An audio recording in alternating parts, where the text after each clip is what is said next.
বাংলাদেশ এবং ভারত দুই প্রতিবেশী বন্ধুত্বপূর্ণ দেশ।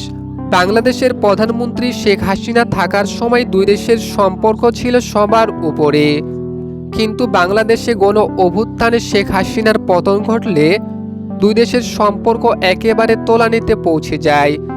এক দেশ অপর দেশকে শত্রু ভাবতে শুরু করে, এমনকি ভারত বাংলাদেশকে দখলের হুমকি দেয়। অপরদিকে বাংলাদেশ বলে তারা নাকি 4 দিনের মধ্যে কলকাতা দখল করে নেবে। কিন্তু এসব মুখের কথা। প্রথমে জানতে হবে কোন দেশ বেশি শক্তিশালী, বাংলাদেশ নাকি ভারত। তো আজকে আমরা এই ভিডিওর মাধ্যমে জানতে চলেছি এই দুই দেশের মধ্যে কোন দেশ বেশি শক্তিশালী। এই মুহূর্তে যুদ্ধ লাগলে কে জিতবে, বাংলাদেশ নাকি ভারত। ভিডিওটি শুরু করার আগে ছোট্ট একটি রিকোয়েস্ট, ভিডিওটি ভালো লাগলে অবশ্যই চ্যানেলটি সাবস্ক্রাইব করে পাশে থাকবেন। প্রথমে আমরা জেনে নেব সামরিক শক্তির দিক থেকে কোন দেশ বেশি শক্তিশালী। সামরিক শক্তির দিকে তাকালে ভারত, আমেরিকা, রাশিয়া এবং চীনের পরে সবচেয়ে বেশি শক্তিশালী। অপরদিকে বাংলাদেশ ভারতের চেয়ে প্রায় 33 গুণ পিছিয়ে, অর্থাৎ বিশ্বের শক্তিশালী দেশের তালিকায় বাংলাদেশের অবস্থান 37তম। ভারতের কাছে মোট সক্রিয় সেনা সদস্য রয়েছে 14,55,000। অপরদিকে বাংলাদেশের কাছে মোট সক্রিয় সেনা সদস্য রয়েছে 1,53,000। ভারতের কাছে মোট রিজার্ভ সৈন্য রয়েছে 11,55,000। অপরদিকে বাংলাদেশের কাছে কোনো রিজার্ভ সৈন্য নেই।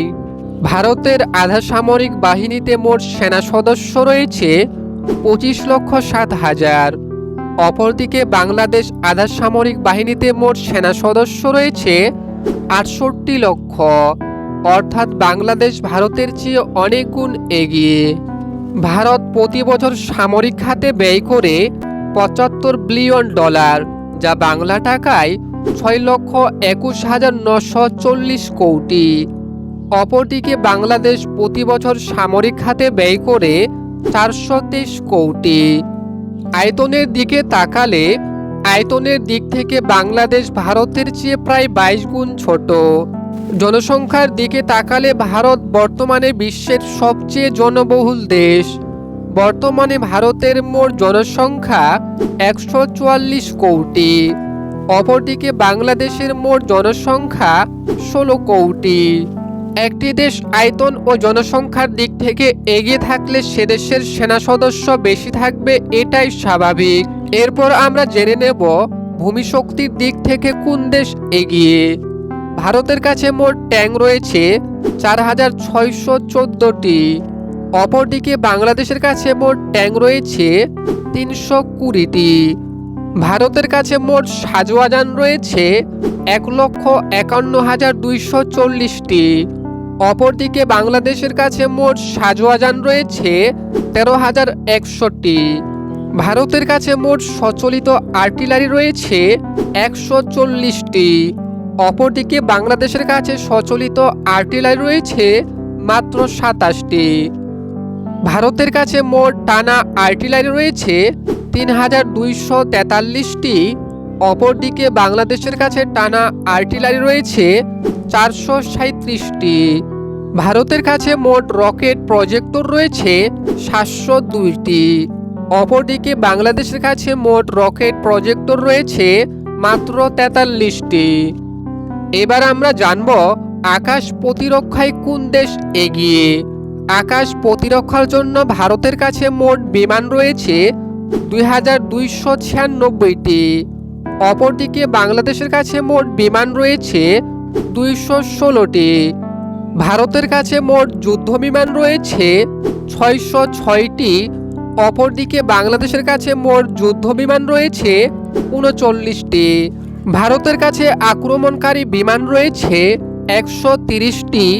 অপরদিকে বাংলাদেশের কাছে আক্রমণকারী বিমান রয়েছে 145টি, অর্থাৎ বাংলাদেশ এক্ষেত্রে এগিয়ে। ভারতের কাছে মোট পরিবহন বিমান রয়েছে 264টি।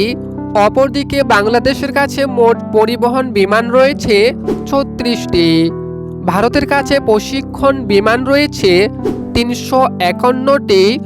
অপরদিকে বাংলাদেশের কাছে প্রশিক্ষণ বিমান রয়েছে 87টি।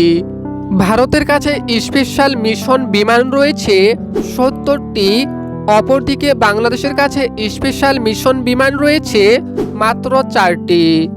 ভারতের কাছে ট্যাঙ্কার পরিবহন বিমান রয়েছে 6টি। অপরদিকে বাংলাদেশের কাছে কোনো ট্যাঙ্কার পরিবহন বিমান নেই। ভারতের কাছে মোট হেলিকপ্টার রয়েছে 869টি।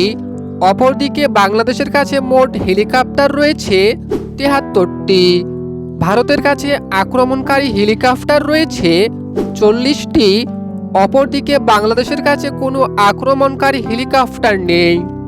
এরপর আমরা জানব নৌশক্তির দিক থেকে কোন দেশ এগিয়ে। ভারতের নৌশক্তির কাছে মোট ফ্লিট স্ট্যান্ড রয়েছে 294টি।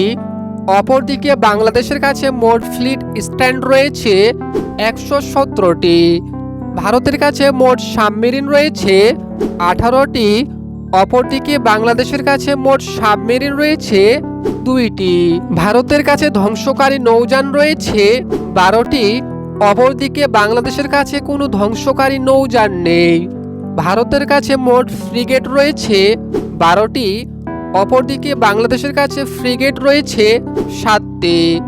ভারতের কাছে মোট করভেটস রয়েছে 18টি। অপরদিকে বাংলাদেশের কাছে মোট করভেট রয়েছে 6টি। ভারতের কাছে মোট পেট্রোল ভেসেল রয়েছে 137টি। অপরদিকে বাংলাদেশের কাছে মোট পেট্রোল ভেসেল রয়েছে 55টি। ভারতের কাছে কোনো মাইন ওয়ারফেয়ার নেই। অপরদিকে বাংলাদেশের কাছে মোট মাইন ওয়ারফেয়ার রয়েছে 5টি। ভারত সব দিক থেকে এগিয়ে থাকলেও ভারতের অধিকাংশ সৈন্য, যুদ্ধজাহাজ, ট্যাঙ্ক ভারতের দুই শত্রু চীন ও বাংলাদেশের জন্য নিয়োজিত রাখতে হয়।